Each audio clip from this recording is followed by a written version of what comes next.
welcome to another edition of Trust Issues by Kepler Trust Intelligence. In today's special edition, we speak to Alan Ray, analyst at Kepler Trust Intelligence, about the investment case for Europe. But before we get onto European equities and JPMorgan European Growth Income in particular, I'd like to start off by discussing the transaction between the Trust and the European Opportunities Trust. So Alan, could you start off by taking us through a summary of the transaction, please? Of course. So earlier this year, the board of European Opportunities Trust undertook a review of future options. And then in late May, it announced that it would give investors a range of different option exceptionalism.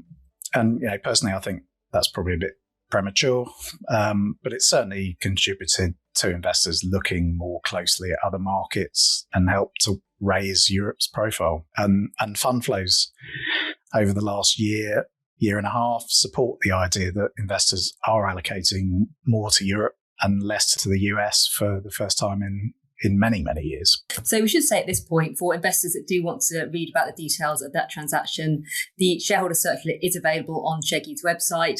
But Alan, perhaps you could pull out a couple of key highlights for us. Obviously, there's a very detailed shareholder circular with everything you'll need to know available on the JEGI website. But there are a couple of key things to highlight. The first of those is that JEGI's manager is making a significant contribution to the costs of the transaction. So this will very likely be a pretty efficient process for JEGI shareholders.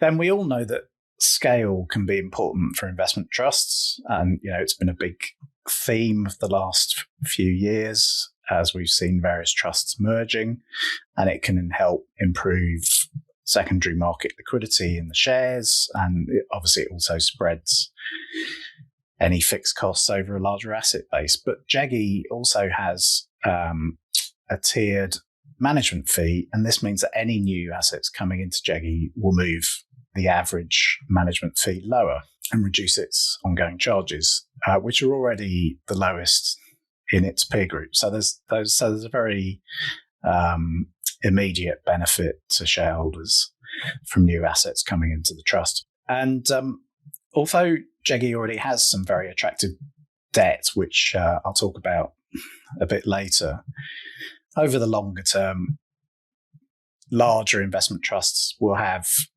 more options about what kind of debt they can use for gearing, and may also be able to achieve a better cost for it as well. And last, we shouldn't assume that every listener knows this. Rolling over into JEGI in this transaction doesn't trigger a capital gains tax event. It's a pretty well-established route for restructuring that's been tried and tested for many decades. So there's no concerns about the tax issues. So I think it's fair to say that does sound like a very well thought out transaction. And I think that brings us neatly onto the fund itself. So can you talk us through what JEGI offers for investors? Yeah, JEGI is really very much a core European equity trust, and it predominantly invests in large European companies and has a very strong performance track record. And for example, over the last 5 years, its NAV total return is over 80%, and that compares to just under 60% for the benchmark. And when you look at different periods, that pattern of outperformance has continued, in more recent times as well. So on top of this, and quite relevant to the fact that it's an investment trust option in the transaction, it makes use of the investment trust structure in a variety of ways. And so, for example, it takes positions in less liquid small and mid-cap stocks, which can be a great source of extra growth, or a way to access a particular niche that has no large cap equivalent. And generally, JEGI will have about 10 to 15% of the portfolio allocated to these off-benchmark positions, as they refer to them. So it's a meaningful allocation, but it's not so big that it detracts from that idea that JEGI is really a core holding that that gives you access to Europe's largest companies. But as we know, investment trusts are ideally suited to owning these less liquid positions, as investment trusts are less susceptible to unexpected inflows and outflows than other kinds of funds. And then JEGI has a very attractive dividend policy, which we can come back to in a moment. And it uses long-term low-cost debt, as I mentioned before, to gear with the next refinancing in 2035. And it also has a very good record of limiting the discount using buybacks and other tools to do so. So I'd like to stay on the topic of income for a little bit longer. JEGI is investing for growth, isn't it? So how does that dividend policy work? Yeah, that's right. But investment trusts like JEGI have a range of options for paying a dividend. And income investors these days have some great choices when it comes to adding some growth options to a portfolio that needs to generate an income. So JEGI pays a total dividend that is set with reference to 4% of opening net asset value each year. One of the advantages for income investors is that it announces the dividends at the beginning of the year. So there is some predictability about what you're going to receive, and those dividends are paid in quarterly installments. And they're paid from a mixture of current year income and the different reserves that investment trusts have. But the important thing is that the fund managers are free to select stocks without worrying about what the yield of those companies might be. They don't have any kind of income target to meet. And the investment trust structure can do all the work in terms of supporting the dividends and leave the managers free to invest as they see fit. But JEGI actually has quite a good portfolio yield. European equities do pay dividends, and JEGI's portfolio yield is currently over 3%. So it's quite likely that a really good proportion of its dividend payout will be funded by underlying income in the current year. But as I said, the managers aren't constrained by this, and there could be a time in the future when the portfolio yield changes significantly. And what do you think that means in terms of a future income stream for investors? Well, obviously, a dividend like this can rise and fall with the NAV year to year, unlike a traditional progressive dividend. But I like to keep in mind that, fundamentally, the reason we invest in equities is the expectation that they'll rise in value over time. And so it's not unreasonable to expect the dividend to follow that pattern, even if it can fluctuate year to year. So I think, this is a very coherent and useful dividend policy that can really enhance an income portfolio where an investor has other trusts that perhaps pay a more traditional progressive dividend. I think it's a great example of investment trusts making good use of all the tools that are available to them in that particular structure. So can you talk perhaps a bit about JEGI's approach to investing for investors that are perhaps less familiar with the trust? Yeah, we've already highlighted some of the extra levers that the JEGI management team can pull. But if we take it back to basics, this is a core European investment trust that's managed in a relatively conservative fashion. And the team don't, for example, take very large individual stock positions.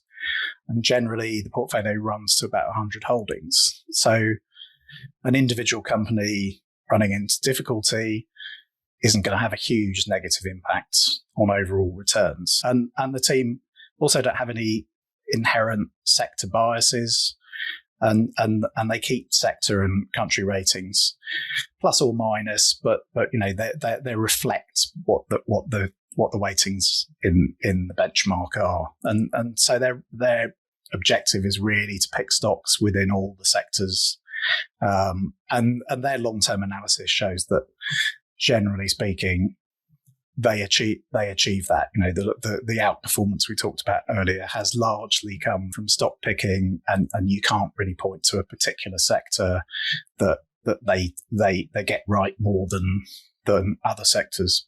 And as you can imagine, this trust is managed by JPMorgan Asset Management, so the team has access to a lot of resources, and that ranges from the sector specialist analyst team through to data scientists and even ESG experts. So they have a lot of data, a lot of people to analyze that data, and plenty of help when it comes to meeting their existing companies or looking at new investment ideas. And how would you describe the key criteria that the managers are looking for? Yeah, the fundamental way they invest comes down to three factors. I mean, I mentioned they've got a vast array of resources and a lot of data, but really those boil down to quality, value, and momentum. And broadly speaking, quality companies are those that have business models that aren't easy to compete away. Some people describe those as wide moats.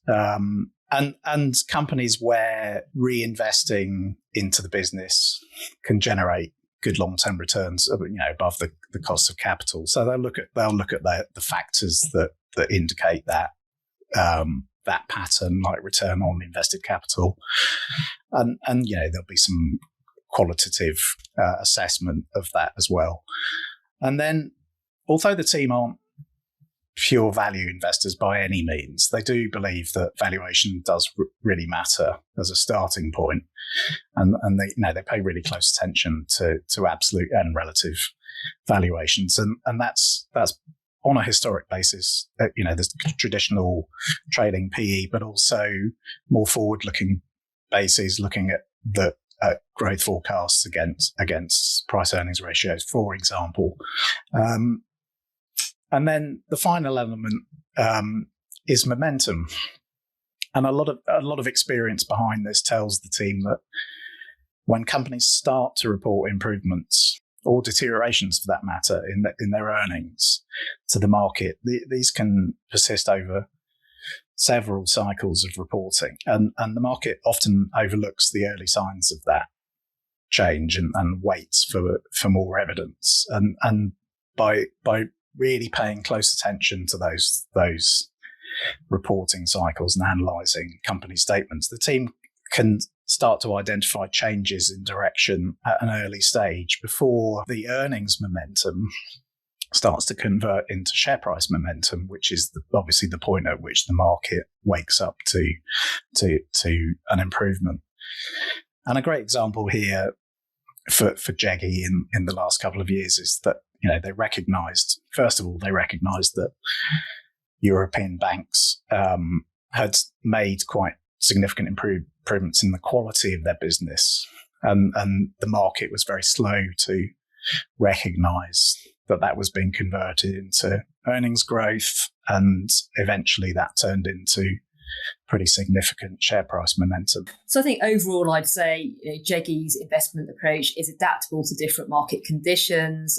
There's a constant process of revaluation. And yes, it is managed using some fairly conservative risk controls, but also it does use the investment trust structure in a way that can add meaningfully to returns. I'd like to take a step back now, though. So why do you think investors should be thinking more about investing in Europe at the moment? Yeah, absolutely. Let's just start by saying that Europe is a big place, and actually there's various different definitions of what Europe might be.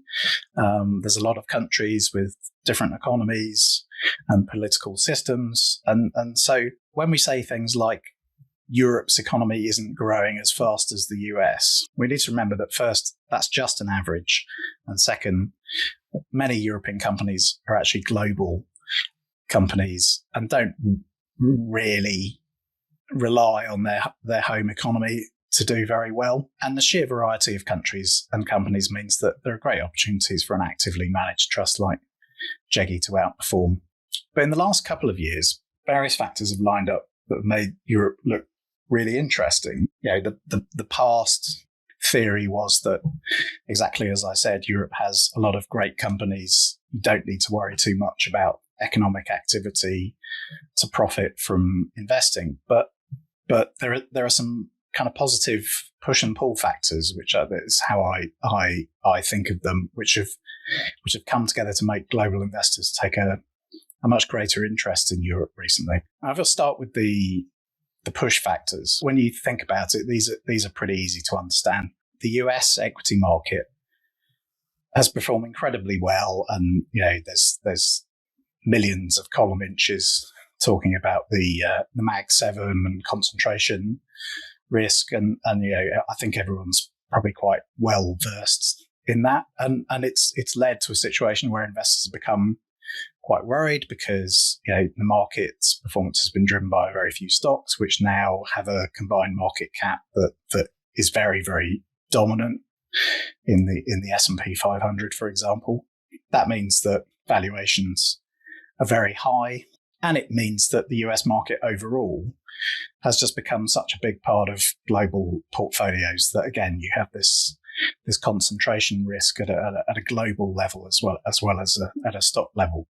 So I would say, these are the kind of push factors that have led to investors taking a fresh look at all other stock markets to see whether there's a way to diversify portfolios. So I think fair to say plenty on the push side of the equation. What about the pull factors, though? Yeah, and there are a few of those. And first of those is that European equities are, even after quite strong performance, at lower valuations than the US. Now, European equities are almost always at lower valuations to the US, and that's not new because the US is expected and has grown faster than Europe over years and decades. But there's the gap between the two reached extremes in 2024 and 25, and so when you have a situation when investors are worried about high valuations and they're already inclined to take another look at other markets, you can imagine that those extremes of valuation gap were pretty attractive and caught their attention. And then, dare we say this? Say it softly and say it with your fingers crossed. There are some more optimistic economic signals coming from some European countries, and just remember that stock markets react to changes in direction rather than waiting to arrive at the destination. So when I say Germany's long-term plan to stimulate its economy is viewed positively by the market, you just need to keep a little bit of perspective about that. A long-term spending and investment plan that focuses on infrastructure and defence as well will take many, many years to bear fruit, and we shouldn't expect to suddenly see headlines about a dramatic acceleration of the German economy. But over time, the market thinks it will make a big difference, and actually there's a lot of companies in Europe that have seen real world benefits to their order books, and that's been reflected in some share price performances, and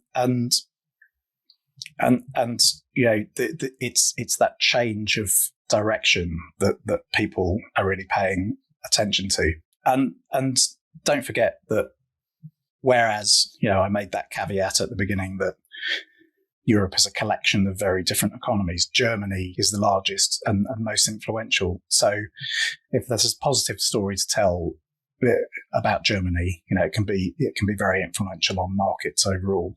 So as you mentioned, I think plenty of positives around the lifting of that German fiscal debt brake. But where else is Europe doing perhaps a bit better economically?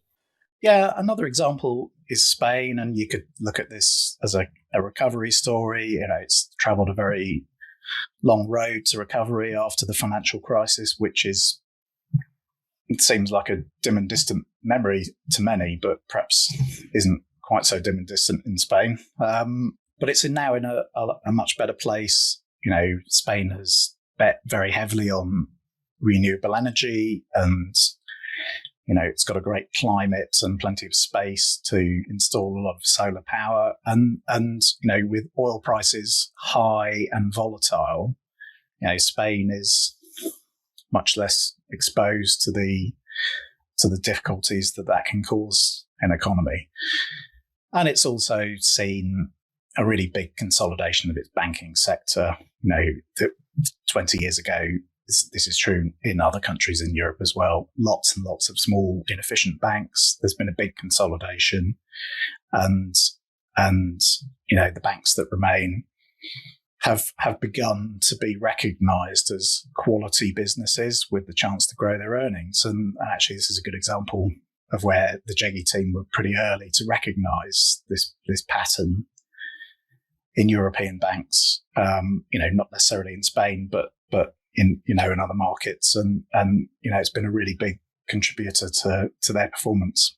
And then on the margins, you've also got economies like Poland. I wouldn't want to spend too much time thinking about that, but it's a large economy in Europe, but very, very small in the index. But its economic success is having a positive effect on Polish and Polish adjacent companies. And we know, for example, that big European corporates are reshoring or friendshoring, and slightly lower cost efficient economies like Poland are seeing some benefit from that. So in time, you might see some of the European equity fund managers find some direct exposure. At the moment, it's pretty minimal, but it's a positive factor nonetheless. Now, I think it's rare that we get through a podcast without talking about AI, and this is no exception. So Let's grab the bull by the horns, Alan, and can you talk us through how you see Europe in terms of being positioned to ride that AI wave? Yeah, so earlier I mentioned concerns investors have about the valuations of some of those US stocks. A year or two ago, we were referring to the Mag 7. We're now talking about AI hyperscalers, some of which are the same companies. And they are spending just incredible amounts of money. And so concerns over their valuations have matured into a phase where investors are starting to ask, where is that money going? Who are they spending it with?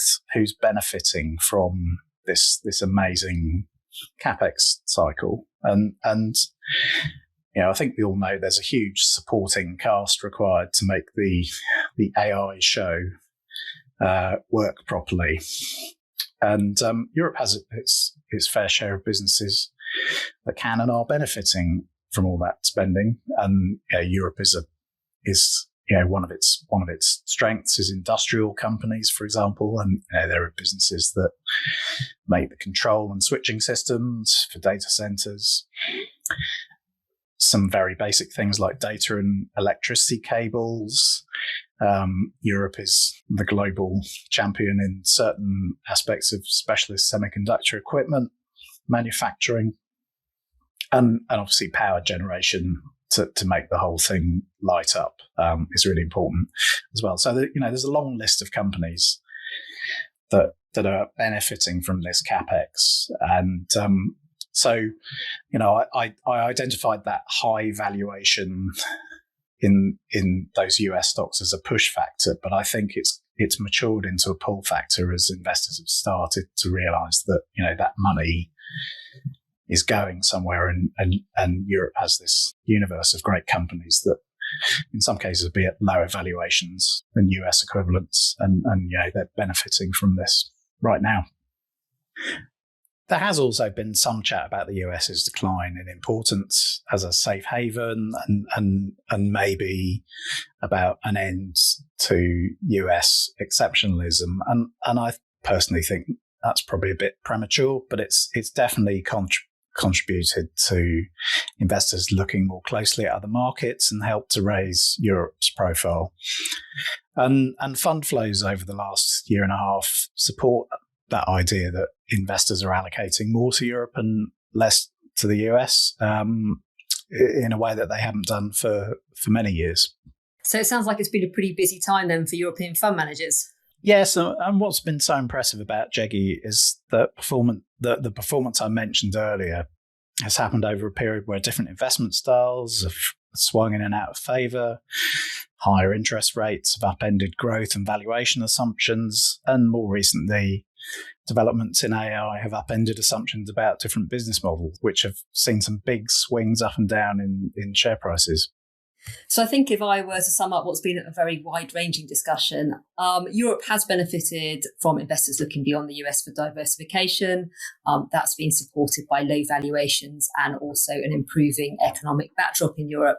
But perhaps most importantly, Europe is home to a roster of high-quality companies, and those are companies that can compete on the world stage, but also on their domestic markets as well.